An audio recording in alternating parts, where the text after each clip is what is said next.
cattle's eyes glowed an eerie red in the beam of my flashlight, their usual docile nature replaced by a wild, frenzied look. I'd never seen them like this before. Something was wrong on our farm, and I was determined to find out what. It started 3 days ago. I was in the kitchen, washing dishes, and gazing out the window at the rolling hills of our property. The afternoon sun bathed the pastures in a golden light, and I could see our herd of Herefords grazing peacefully in the distance. It was a scene of tranquility I'd witnessed 1,000 times before, but something caught my eye. A group of cows near the fence line suddenly lifted their heads, ears pricked forward. In unison, they began to move, slowly at first, then picking up speed. Within moments, the entire herd was running, kicking up dust as they thundered across the field. I dropped the plate I was holding, barely noticing as it shattered on the floor. "Tom!" I yelled for my husband. Something spooking the cattle. He came running, wiping grease from his hands on an old rag. We stood side by side, watching as our prize herd crashed through the fence on the far side of the pasture, splintering wood and snapping wire. "What in the world?" Tom muttered, already heading for the door. I grabbed my boots and followed him out to the truck. By the time we reached the broken fence, the cattle had moved even further away, clustering tightly together at the edge of the woods that bordered our property. As we approached, they shied away, eyes rolling wildly. "Easy, girls," Tom said soothingly, reaching out a hand. But instead of calming at his familiar voice, the nearest cow snorted and pawed the ground aggressively. I put a hand on Tom's arm, pulling him back. "Something's not right," I said. "I've never seen them act like this." We spent the rest of the day coaxing the herd back to the main pasture, repairing the fence as best we could before nightfall. The cattle remained agitated, refusing to return to the area near where they'd broken through. The next morning, I woke early to check on them. The sun was just peeking over the horizon as I made my way across the dew-covered grass. I expected to find the herd calm after a night's rest, but as I approached, I could see they were still huddled together, as far from the repaired fence as possible. I walked the perimeter, looking for any sign of what might have spooked them. There were no unusual tracks, no broken branches or disturbed earth. Nothing seemed out of place, except for the behavior of our animals. As I neared the area they seemed most afraid of, a chill ran down my spine despite the warming air. The hair on the back of my neck stood up, and I had the distinct feeling of being watched. I turned slowly, scanning the tree line, the distant hills, but saw nothing out of the ordinary. Still, I couldn't shake the feeling. I hurried back to the house, my heart pounding for reasons I couldn't explain. Over breakfast, I told Tom about my experience. He listened thoughtfully, stirring his coffee. "Could be a mountain lion," he suggested. "Or maybe a bear wandered down from the hills." I shook my head. We would have seen tracks, and the dogs would have gone crazy if there was a predator around. As if on cue, our 2 Australian shepherds started barking outside. We both jumped up and ran to the porch. The dogs were at the edge of the yard, hackles raised, barking at something in the direction of the pasture. Tom whistled sharply. "Zeus! Apollo! Come!" The dogs hesitated, glancing back at us before reluctantly trotting to the porch. As they reached us, I noticed their tails were tucked between their legs. "Good boys," I said, kneeling to ruffle their fur. They pressed against me, whining softly. These were dogs that fearlessly chased off coyotes and stood their ground against angry bulls. Seeing them so frightened sent a shiver through me. Throughout the day, Tom and I took turns checking on the cattle. They remained huddled in the far corner of the pasture, barely grazing. As evening approached, we decided to move them to a different field, hoping a change of scenery might calm them. It was a struggle. The herd resisted every step, bellowing their displeasure. By the time we got them through the gate, sweat was pouring down my face, and my arms ached from waving and shouting. As I latched the gate behind the last cow, I noticed how quiet it had become. The usual evening chorus of birds was absent, and even the insects seemed hushed. That night, I tossed and turned, unable to shake my unease. Every creak of the old farmhouse, every rustle of wind through the trees outside our window, set my nerves on edge. I must have finally drifted off, because the next thing I knew, I was jolted awake by a loud crash. I sat up, heart pounding. Beside me, Tom was already out of bed, pulling on his jeans. "Sounded like it came from the barn," he said, his voice tense. I grabbed my robe and followed him downstairs. The dogs met us at the door, whining and pacing. Tom took his shotgun from the rack by the door, checking that it was loaded before stepping out onto the porch. The full moon cast everything in a silvery glow, creating deep shadows that seemed to move in the corner of my eye. The air was unusually still and heavy with an odd, metallic scent I couldn't place. As we neared the barn, I could hear the cows lowing, their cries more panicked than I'd ever heard before. Tom reached for the barn door, but I grabbed his arm. "Wait," I whispered, though I wasn't sure why. Listen, beneath the sounds of the distressed cattle, there was something else. A low, rhythmic thumping, like massive heartbeats. It seemed to be coming from everywhere and nowhere at once. Tom's face was pale in the moonlight. "Stay here," he said, raising the shotgun. "I'm going to check inside." "No," I said firmly, surprising myself at the steel in my voice. "We go together." He nodded, and together we pulled open the barn door. The smell hit us first, a pungent, alien odor that made my eyes water. As they adjusted to the darkness, I saw our cattle press against the far wall, eyes wide with terror. Broken boards and twisted metal littered the floor where they'd smashed through their stalls. And then I saw it. At first, I thought it was a shadow darker than the surrounding gloom. But as I stared, I realized it was moving, pulsing gently like some grotesque living thing. Tom raised a shotgun, his hands shaking slightly.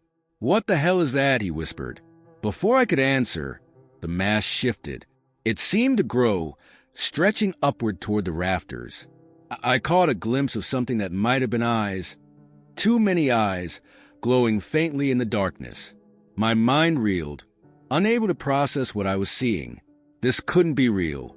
It had to be a nightmare, some terror born from the stress of the past few days. But the pounding in my chest, the sweat trickling down my back, the acrid taste of fear in my mouth, it was all too visceral to be a dream. The thing in the barn let out a sound. Not quite a roar, not quite a screech, but something in between that set my teeth on edge and made the cattle cry out in renewed panic. "Run!" I managed to croak out, tugging at Tom's arm. "We need to run." For a moment, he stood frozen, the shotgun half raised. Then the spell broke, and we were both turning, stumbling out of the barn. Behind us, I heard with splintering, metal groaning.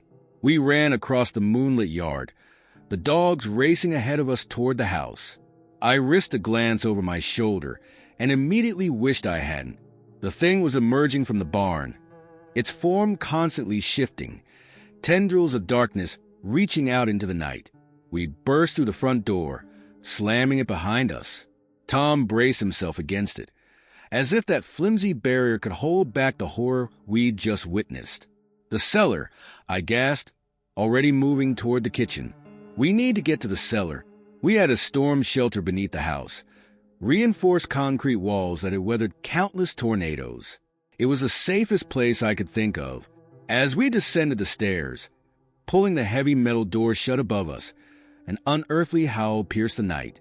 It was a sound of hunger, of alien rage, of something that should not exist in our world. In the dim light of the single bulb hanging from the ceiling, I looked at Tom. His face was ashen, his eyes wide with a fear I'd never seen in him before. I knew my expression must mirror his own. "What do we do?" I asked, my voice barely a whisper. He shook his head slowly. "I don't know. I don't know what that thing is, or what it wants. But it's here, on our farm. And I have a feeling our lives will never be the same." As if in response, there was a tremendous crash from above, followed by the sound of shattering glass. Dust rained down from the ceiling as something heavy moved across the floor of our home. We huddled together in the corner of the cellar, the dogs pressed against our legs, trembling. Outside, I could hear the distant lowing of cattle, their cries growing fainter as they fled into the night. Whatever had invaded our farm, whatever nightmare had become reality, I knew we were no longer at the top of the food chain.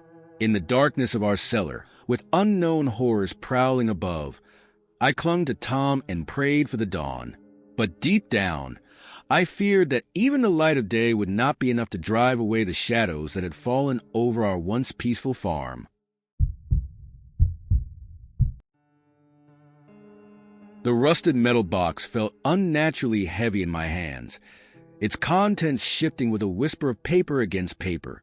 As I pried open the lid, I had no idea I was about to unearth a decades-old mystery that would shatter the peace of our small farming community. My name's Jack, and I've been working on the Henderson farm for nearly 5 years now. It's honest work, if not always easy, but I've grown to love the rhythm of rural life. The farm itself has been in the Henderson family for generations, with structures dating back to the early 1900s. That's why I wasn't surprised when Mr. Henderson asked me to help repair the old silo on the north end of the property. "It's seen better days," he said, squinting up at the towering cylindrical structure. "But my granddaddy built that silo with his own 2 hands. Be ashamed to let it fall apart now." I nodded, understanding the sentimental value. "No problem, Mr. Henderson. I'll get started on it this afternoon." The June sun beat down mercilessly as I gathered my tools and made my way to the silo. Up close, I could see why Mr. Henderson was concerned. The metal panels were rusted in places, and some of the rivets had worked loose over the years. It was nothing that couldn't be fixed with some elbow grease and the right equipment, though. I started at the base, tightening bolts and replacing the worst of the rusted panels. The work was monotonous but satisfying, and I fell into a steady rhythm. It wasn't until I reached about halfway up the silo that things got interesting. I was removing a particularly corroded panel when I noticed something odd behind it. There, nestled between the outer skin and the interior wall, was a metal box. It was about the size of a shoebox, covered in decades of dust and grime. Curiosity piqued. I carefully extracted it from its hiding place. The box was heavy, its contents shifting as I turned it over in my hands. There was no lock, just a simple latch that had fused shut with rust. It took some doing, but I eventually managed to pry it open. Inside, I found a stack of yellowed newspaper clippings, their edges crumbling with age. The top one caught my eye immediately. "Local woman vanishes without a trace," screamed the headline, dated August 15, 1972. I carefully lifted the clipping, scanning the article beneath. It told the story of Sarah Mitchell, a 23-year-old woman who had disappeared from her family's farm just a few miles from where I now stood. The police had found no signs of foul play, but her family insisted Sarah would never have left voluntarily. Intrigued, I began sifting through the other clippings. Each one detailed another disappearance, stretching back over a decade. Young women, all between the ages of 20 and 25, vanishing without explanation from farms and small towns across the county. My heart began to race as I realized the implications. This wasn't just a collection of random news stories. Someone had been tracking these disappearances, gathering information. But why? And why hide the box here in the Henderson silo? At the bottom of the stack, I found something that made my blood run cold. It was a photograph, faded and creased, but still clear enough to make out the details. A man stood in front of an old farmhouse, his arm around a smiling young woman. The man's face was circled in red ink, and scrawled on the back in shaky handwriting were the words, "It's him." I stared at the photo, a chill running down my spine despite the summer heat. The man looked vaguely familiar, but I couldn't quite place him. I tucked the photo into my pocket, deciding I needed a better look at it later. As I gathered up the newspaper clippings, a folded piece of paper fluttered to the ground. I picked it up, carefully unfolding it to reveal a handwritten note. "If you're reading this, it means I failed. The killings have gone on too long, and I couldn't stop him. But maybe you can. Look closely at the new hires. He always chooses farms near his victims. He's patient, but he'll strike again. Stop him before more girls disappear. Detective James Callahan read. My hands were shaking by the time I finished reading. This was no longer just a curious find. It was evidence of a serial killer who had never been caught. And according to the note, he might still be out there. I climbed down from the silo, my mind racing. What should I do with this information? Go to the police? But the note suggested that the killer might have a connection to local farms. What if he worked here on the Henderson place? As if summoned by my thoughts, I heard Mr. Henderson calling out to me, Jack, how's it coming along up there? I quickly shoved the box and its contents into my tool bag. Just fine, Mr. Henderson, I called back, trying to keep my voice steady. Making good progress. He rounded the corner of the silo, wiping sweat from his brow. Glad to hear it. Say, I wanted to introduce you to our new farmhand. Just hired him yesterday. My heart skipped a beat as Mr. Henderson waved someone over. A man in his 60s approached, his weathered face breaking into a friendly smile. Jack, this is Earl. Earl, meet Jack. He's been with us for a few years now. I shook Earl's hand automatically, my mind whirling. New hire. Older man. Could he be? Nice to meet you, Jack, Earl said, his grip firm. Looking forward to working with you. I mumbled something in response. But my attention was caught by a faded tattoo on Earl's forearm. It was hard to make out, but it looked like it might have once been a heart with initials inside. Suddenly, the photo in my pocket felt like it was burning a hole through my jeans. I needed to look at it again, to compare the man in the picture to the one standing in front of me. Well, I'll let you get back to work, Mr. Henderson said. Earl, why don't I show you the back 40? As they walked away, I leaned against the silo, my heart pounding. I pulled out the photo, studying it intently. The man in the picture was younger, his hair darker, but the resemblance was undeniable. Same nose, same set of the jaw, and there, on his forearm, was a tattoo, a heart with initials. I felt like I was going to be sick. What were the odds that this man, who matched the description in the detective's note and the photo, would show up here right after I found the box?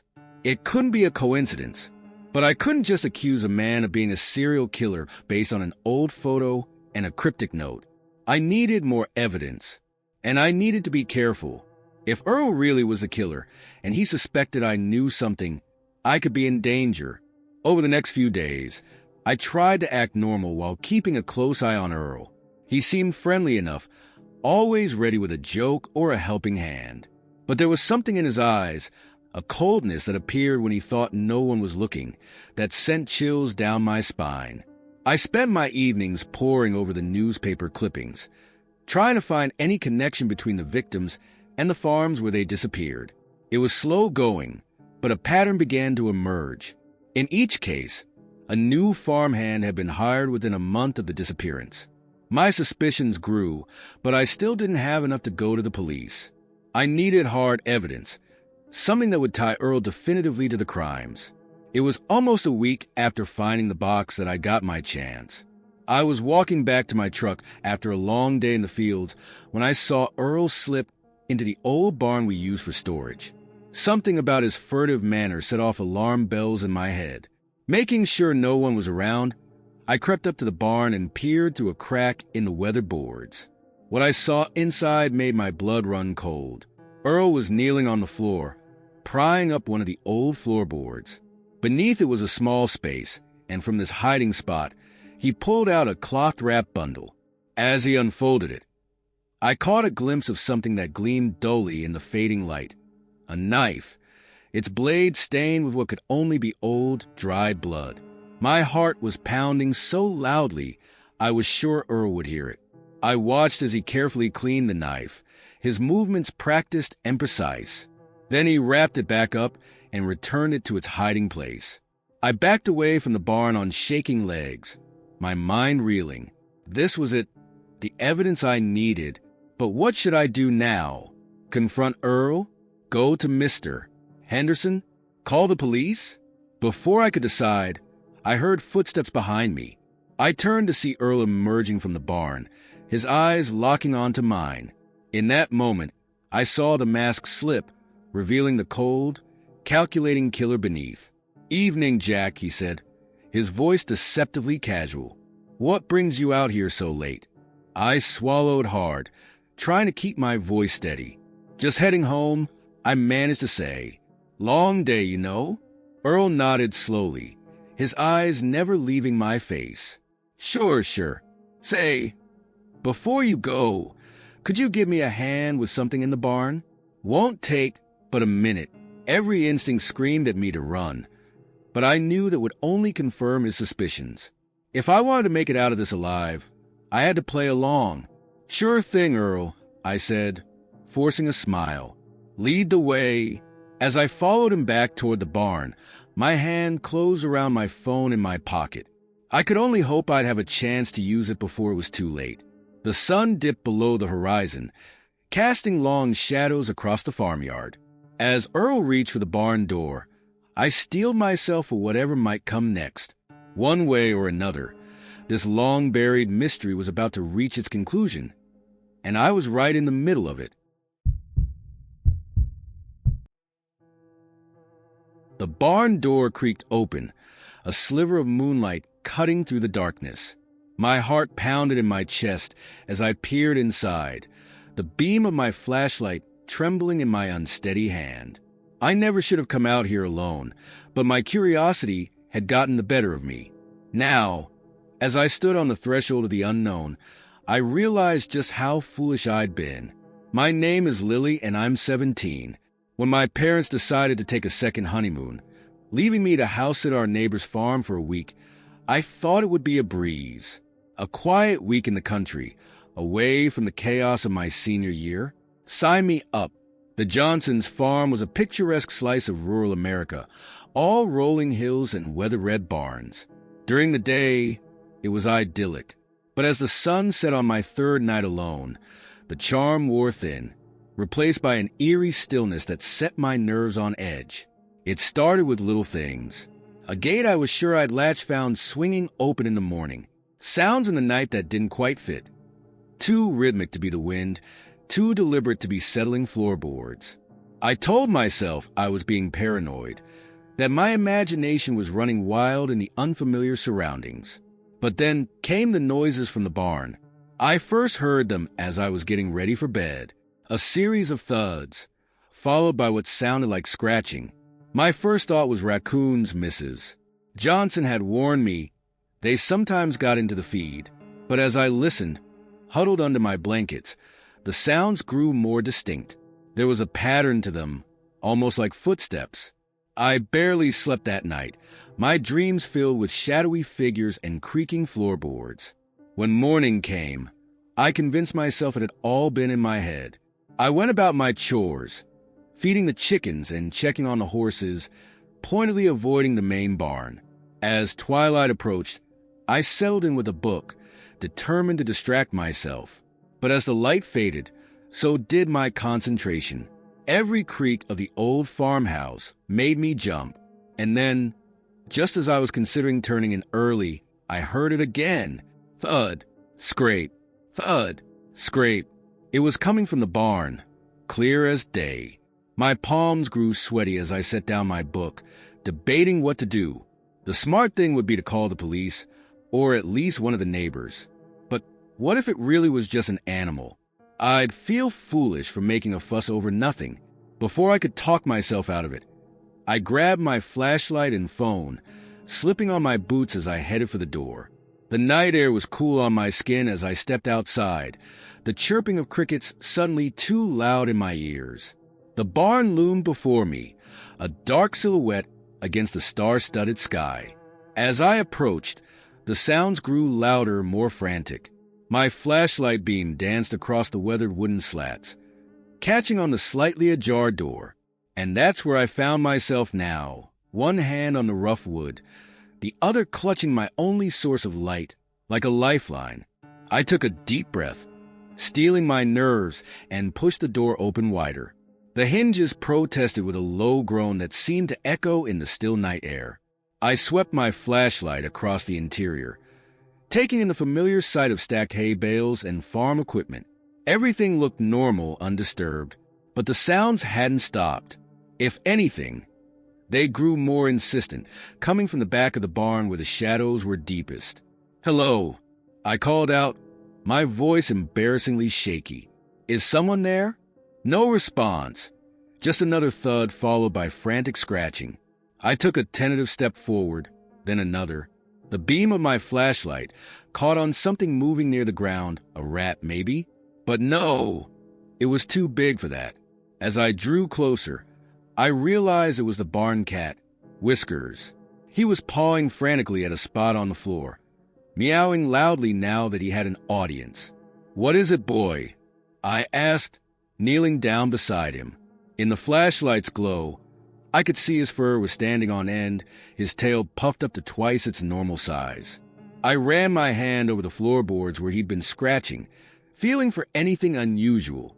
There, a slight gap between two boards, wider than the rest. I dug my fingers in, surprised when the board lifted easily. Whiskers darted away as I pried up the plank, revealing a small space underneath. My heart raced as I shone the flashlight into the opening, half expecting to find something terrifying. Instead, I saw a bundle of cloth tied with a frayed piece of twine. With shaking hands, I lifted the package out. It was heavier than I expected, about the size of a shoebox. As I untied the twine, the cloth fell away, revealing a battered leather-bound book and a stack of yellowed envelopes. I opened the book first, its pages crackling with age. It was a diary, the neat handwriting filling page after page with entries dating back to 1952. I flipped to a random page, reading, April 15, 1953, another letter from Thomas today. He swears he'll come for me soon, that we'll run away together. But I'm afraid. What if Father finds out? He'd never understand. My breath caught in my throat. This wasn't just some old book. It was someone's secret, hidden away for decades. I reached for the envelopes, each one addressed to my dearest Elizabeth in a bold, masculine hand. As I was about to open the first letter, a floorboard creaked behind me. I whirled around, my flashlight beam cutting through the darkness to reveal nothing. The barn door stood open, swaying slightly in a breeze I couldn't feel. My heart pounding, I gathered up the diary and letters, shoving them into my jacket pockets. Whatever secrets they held, I didn't want to uncover them here in this dark, creaking barn. I hurried towards the exit, Whiskers hot on my heels. But as I reached the doorway, something made me pause. There, in the loose dirt just inside the barn, was a footprint. A large one, much bigger than my own and definitely fresh. Ice ran down my spine as I realized I wasn't alone. Someone else was here, had been here while I was distracted by my discovery. I bolted for the house, not daring to look back until I was safely inside with the door locked behind me. Hands shaking, I emptied my pockets onto the kitchen table. The diary and letters lay there, innocent looking in the warm light of the farmhouse, but now tinged with an air of menace. What had I stumbled upon? And more importantly, who else knew about it? I spent the next hour poring over the diary, piecing together a story that made my heart ache. Elizabeth had been the daughter of the farm's previous owners. She'd fallen in love with Thomas, a farmhand her father disapproved of. They'd planned to elope, but something had gone wrong. The entry stopped abruptly in the summer of 1953, with no explanation. The letters told a similar tale from Thomas's perspective. Passionate declarations of love, detailed plans for their future together. But the last few had a desperate tone, pleading with Elizabeth to meet him, to explain why she'd stopped responding. As I read, a chill settled over me that had nothing to do with the night air. What had happened to Elizabeth and Thomas? And why did I have the sinking feeling that their story wasn't over? A loud thump from upstairs made me jump, the diary falling from my hands to the floor. I froze, listening intently. It could have been the house settling, but after what I'd seen in the barn, I wasn't taking any chances. I crept to the bottom of the stairs, straining my ears. For a long moment, there was nothing but silence. Then, unmistakably, the sound of footsteps overhead. My heart hammered in my chest as I weighed my options. I could make a run for it, try to get to my car and drive to the nearest neighbor. But my keys were upstairs in my room. I could call the police, but would they get here in time? Before I could decide, a floorboard creaked at the top of the stairs. I looked up, my breath catching in my throat as a shadow fell across the landing. Elizabeth, a man's voice called out, low and hopeful. "Is that you, my love?" I stumbled back, my mind reeling. It couldn't be. Thomas would be an old man by now, if he was even still alive. This voice sounded young, vital. "Who's there?" I managed to call out, my voice embarrassingly shaky. There was a pause, then the sound of someone descending the stairs. Slowly, a figure emerged from the shadows.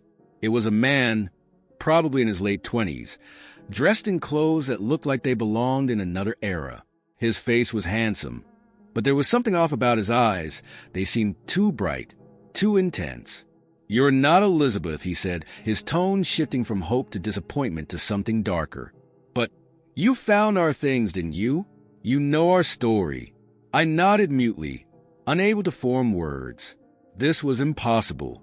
I had to be dreaming. The man, Thomas, reached the bottom of the stairs, his gaze fixed on me.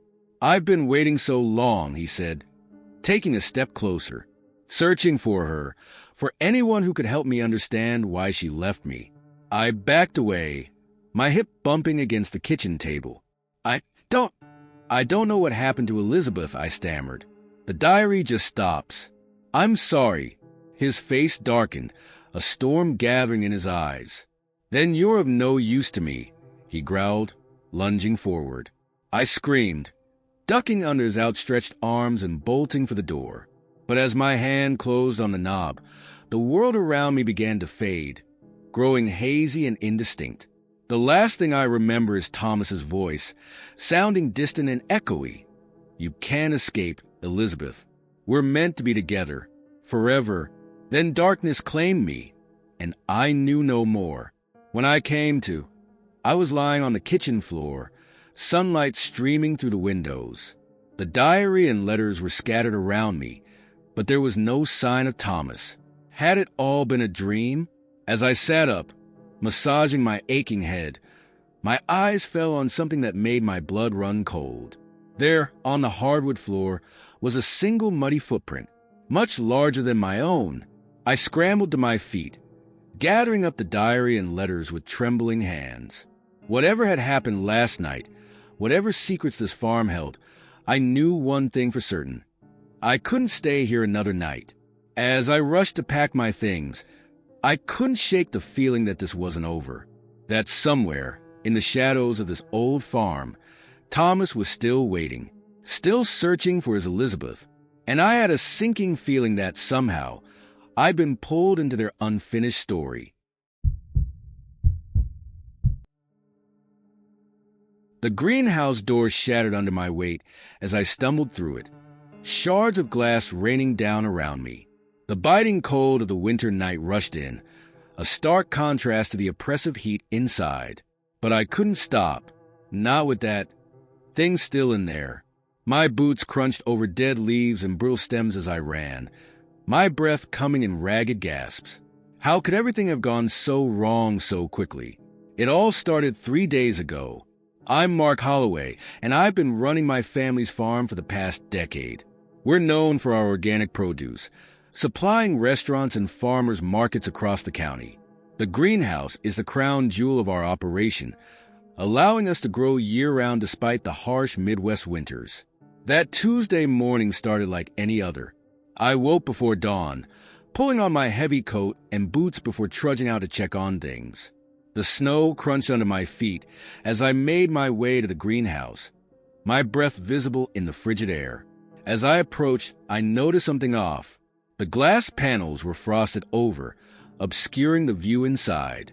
That wasn't unusual given the cold snap we'd been having, but something about it made the hair on the back of my neck stand up. I fumbled with my keys, my gloved hands clumsy as I unlocked the door.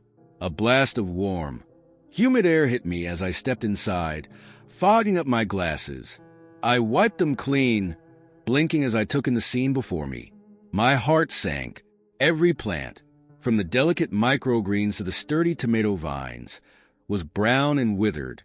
The entire greenhouse, usually a vibrant sea of green, looked like a graveyard. What the hell? I muttered, moving further inside. The heaters were still running. I could hear their familiar hum. So why had everything died? As I reached the center of the greenhouse, I stopped short.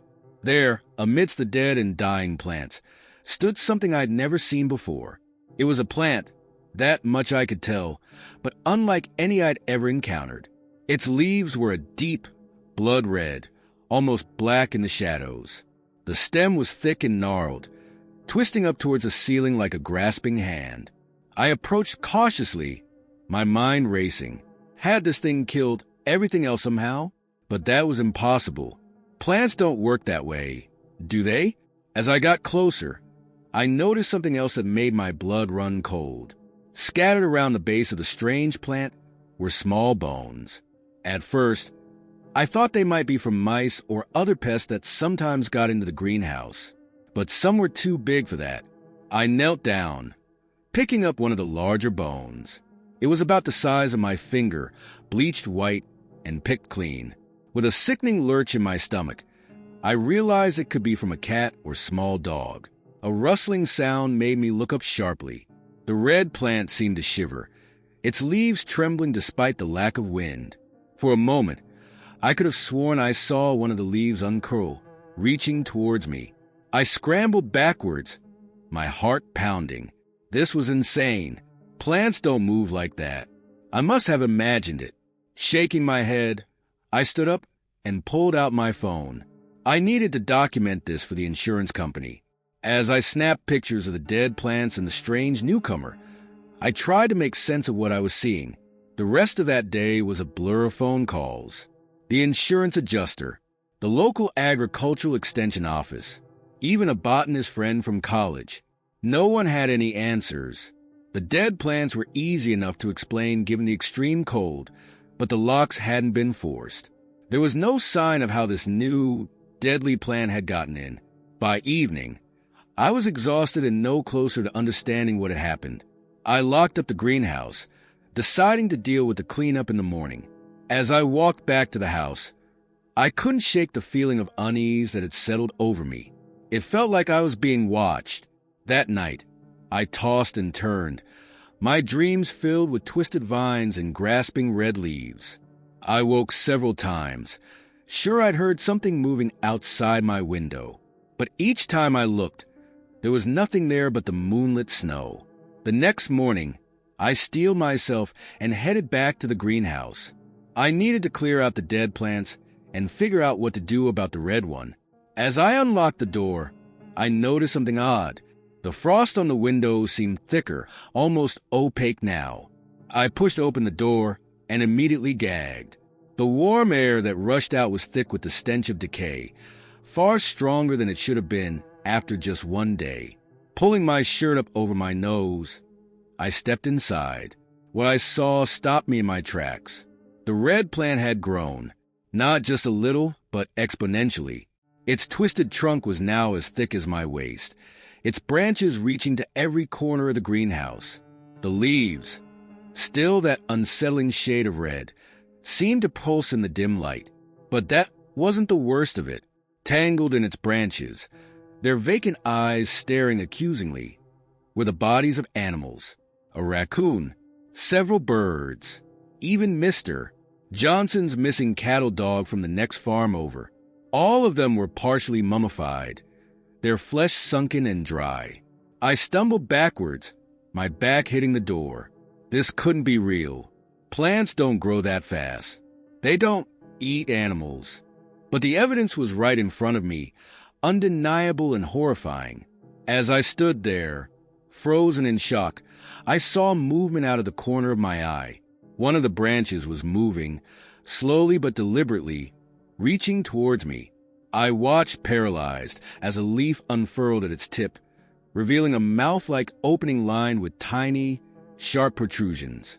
That's when I ran. I burst out of the greenhouse, not stopping until I reached the house. I slammed the door behind me, my hands shaking as I fumbled for my phone. I needed help, professional help, someone who could explain what the hell was going on and how to stop it. The rest of the day passed in a haze of disbelief and growing terror.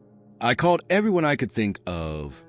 The police, the fire department, even the CDC. Most thought I was crazy or pulling some kind of prank. The few who took me seriously said they'd send someone out eventually. As night fell, I found myself pacing by the window, staring out at the greenhouse. Even from here, I could see that the frost on the glass had turned a faint reddish color. Was it spreading? Growing? I shuddered at the thought. I must have dozed off at some point because I woke with a start, disoriented. The clock read 3:17 a.m. Something had woken me, but what? Then I heard it, a soft thudding sound, like something heavy falling on the snow. Heart racing. I peered out the window. What I saw made my blood run cold. There, illuminated by the moonlight, was a trail of red leaves leading from the greenhouse to the house. And at the end of that trail, clinging to the side of my home, was a tendril as thick as my arm. I watched in horror as it pulsed, growing before my eyes. It was coming for me. The thing in the greenhouse had gotten out, and it was coming for me. Panic took over. I grabbed my coat and boots, not bothering to lace them up as I stumbled towards the back door. I had to get out, had to get help, but as I yanked open the door, I came face to face with a wall of red leaves, gently swaying in the night air. I slammed the door shut, my mind reeling. I was trapped. The thing had surrounded the house while I slept. How could I have been so stupid? A crash from upstairs made me jump. It was inside. Oh, God! It was inside the house. I looked around frantically, searching for a weapon, an escape route, anything. My eyes fell on the keys to the old tractor in the barn. It wasn't much, but it was better than nothing. Taking a deep breath, I flung open the front door and ran. Red tendrils whipped at my face and arms as I sprinted across the yard, but I didn't slow down. I could hear something large moving behind me, branches snapping under its weight. I reached the barn, fumbling with the keys as I climbed into the tractor. The engine roared to life just as a massive tendril slammed into the side of the barn, splintering wood. I threw the tractor into gear and burst through the barn doors. The cold night air stung my face as I raced across the field, the red horror pursuing me. I didn't know where I was going, only that I had to get away. As I crested a hill, I risked a glance back. The sight nearly made me lose control of the tractor. The thing from the greenhouse had uprooted itself, a writhing mass of red leaves and gnarled branches dragging itself across the snow. At its center, where the trunk should be, was a gaping maw lined with those same sharp protrusions I'd seen earlier. I turned back to the road, pushing the tractor as fast as it would go. I had to warn someone, had to stop this thing before it spread further. As the lights of town appeared in the distance, I allowed myself a glimmer of hope. Maybe, just maybe, I could make it, but a part of me knew the truth. This was only the beginning. Whatever that thing was, wherever it had come from, it was here now, and it was hungry. As I raced towards town, the sound of snapping branches and rustling leaves growing ever closer, I couldn't shake one terrifying thought. What if I was already too late?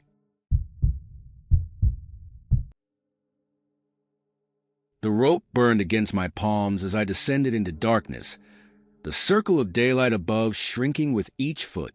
The air grew colder, damper, carrying with it the musty scent of earth long undisturbed. My flashlight beam danced across rough stone walls, revealing strange markings that sent a chill down my spine. What secrets had been hiding beneath our farm all these years?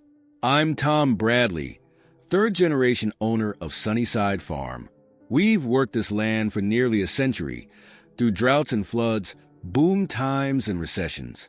I thought I knew every inch of our property, but when our well ran dry in the middle of the worst heat wave in living memory, I discovered how wrong I was. It started innocently enough. I woke that morning to the sound of my wife, Sarah, cursing in the kitchen. Stumbling downstairs, I found her standing at the sink, faucet wide open but barely a trickle coming out. Damn well must be acting up again, I mumbled, still half asleep. It wasn't the first time we'd had issues. The system was old, probably as old as the farm itself. Sarah turned to me, worry etched on her face. Tom, this is serious. We're in the middle of a drought.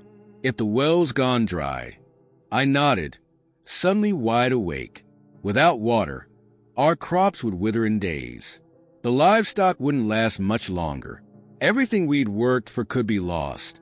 I'll check it out, I promised, already heading for the door. The heat hit me like a wall as I stepped outside. The sun, barely up, was already baking the parched earth. Our fields, usually lush and green this time of year, were a sea of brown and yellow. I made my way to the well house, a small wooden structure near the barn. Inside, the old pump wheezed and sputtered as I flipped the switch. I checked the pressure gauge. Nothing. With a sigh, I shut it off and lifted the access hatch. Shining my flashlight down, I could see the water level far below. Too far. I spent the morning trying everything I could think of. I called the well service, but they were swamped with similar calls. The earliest they could come out was next week. We didn't have that kind of time. By afternoon, desperation had set in. That's when I remembered my grandfather's stories about the original well, the one that had been here when he first bought the farm. It had been deeper, he'd said, tapping into an underground river, but it had been sealed up decades ago for some reason he never quite explained. With nothing left to lose, I decided to look for it. The old farm records were a mess. Yellowed papers crammed into rusty filing cabinets in the barn. But after hours of searching, I found what I was looking for, a faded map showing the location of the original well. It took me the rest of the day to find it, hidden beneath years of overgrowth behind the old apple orchard. The sun was setting by the time I cleared away the last of the debris, revealing a heavy wooden cover secured with rusted chains. I should have waited until morning, should have called for help, but the thought of another day without water, of watching our livelihood wither away, drove me on. I broke the chains with a bolt cutter and heaved the cover aside. The opening yawned before me, a perfect circle of absolute darkness. I shone my flashlight down, but the beam was swallowed up long before it hit bottom. A cool breeze wafted up, carrying that damp, earthy smell. I hurried back to the barn for rope and supplies. Sarah caught me as I was heading out again.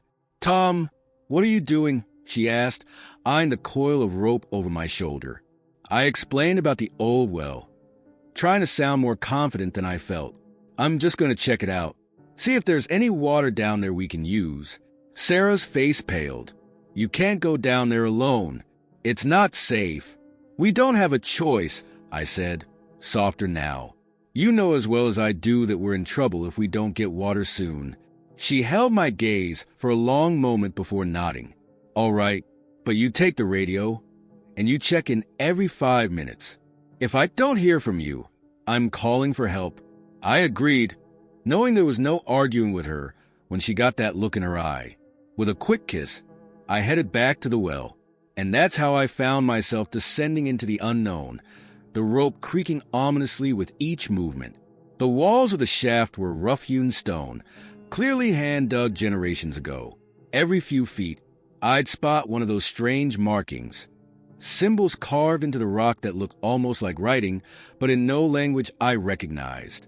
I'd been climbing down for what felt like hours, though my watch told me it had only been about 20 minutes. The opening above was now just a pinprick of light. I keyed the radio clip to my belt. Sarah, you there? Her reply came back, tinged with static. I'm here. Everything okay? So far, I said, trying to keep the strain out of my voice. Still no sign of water, but the shaft keeps going. "Be careful," she said. "I don't like this, Tom." I was about to reply when my foot slipped on a wet patch of stone. For one heart-stopping moment, I thought I was going to fall. I managed to catch myself, but in the process, I dropped my flashlight. I watched helplessly as it tumbled into the darkness, the beam spiraling crazily until it disappeared. "Damn it," I muttered, fumbling for the spare flashlight on my belt. As I clicked it on, I realized something had changed. The breeze that had been steadily blowing up from below had stopped. The air felt suddenly thick, oppressive. That's when I heard it, a low, rumbling sound coming from deep below. At first, I thought it might be my own heartbeat echoing in the confined space. But it grew louder, accompanied by a vibration I could feel through the rope. "Sarah," I said into the radio, my voice tight. "Something's happening. I think I should come back up." Static was my only reply. The rumbling grew louder, and now I could feel the walls of the shaft trembling. Loose stones began to rain down around me. I started climbing as fast as I could, my arms burning with the effort. The sound was deafening now, like a freight train roaring up the shaft. And beneath it, barely audible, I thought I heard something else, a voice, whispering words I couldn't understand. Suddenly, my flashlight beam caught something moving on the wall beside me. I nearly lost my grip on the rope as I saw one of the carved symbols seemingly come to life, glowing with an eerie blue light. All around me, more symbols were lighting up, pulsing in a hypnotic rhythm. The whispering grew louder, and to my horror, I realized it was coming from the glowing symbols themselves. The words were clearer now, but in a language that hurt my brain to hear. It felt ancient, wrong somehow, like something that was never meant for human ears. A powerful gust of wind slammed into me from below, nearly tearing me from the rope. I clung on desperately, squeezing my eyes shut against the maelstrom. The whispering had become a chorus, a cacophony of alien voices that seemed to be all around me and inside my head at the same time. Images flashed behind my closed eyelids, visions of impossible geometries, of vast, lightless spaces beneath the earth, of things that slithered and crawled in the darkness. I saw our farm, but twisted wrong, the fields blighted with strange growths that pulsed and writhed. And through it all, a sense of something awakening, something vast and ancient and hungry stirring from a sleep of eons. With a final surge of desperate strength, I hauled myself up the last few feet of the shaft. I tumbled over the edge, gasping for breath, my whole body shaking. Behind me, I could hear the rumbling growing louder, feel the ground itself beginning to tremble. I staggered to my feet, ready to run, when movement caught my eye. There, carved into the wooden well cover, was another symbol. As I watched, it began to glow with that same eerie blue light. The whispering started again, but this time, to my horror, I could understand the words. "We are awake," it said, "and we are coming." I ran. I ran faster than I ever have in my life, not daring to look back. I could hear something emerging from the well behind me, something big. The ground shook with each step it took. I burst into the farmhouse, nearly colliding with Sarah. Her eyes widened as she took in my appearance. Clothes torn, covered in dirt and sweat, wild-eyed with terror. "Tom, what?"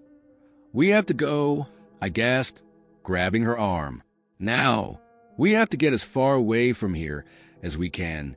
As if to emphasize my point, a deep, resonant roar shook the house, rattling windows and knocking pictures from the walls. Sarah's face paled, but she nodded, grabbing her purse and car keys. We peeled out of the driveway, gravel spraying behind us. In the rear-view mirror, I caught a glimpse of something massive moving across our fields, its shape indistinct in the gathering dusk. More shapes were emerging from the earth behind it, writhing forms that hurt the eye to look at directly. As we sped down the country road, leaving behind everything we'd ever known, I couldn't shake the feeling that this was only the beginning. Whatever I had awakened down in that well, it wasn't going to stop with our farm, and I didn't know if anyone could stop it. The parched earth had been quenched, but at a cost beyond imagining. And as the night closed in around us, I wondered how long it would be before the rest of the world learned the terrible price of our desperation.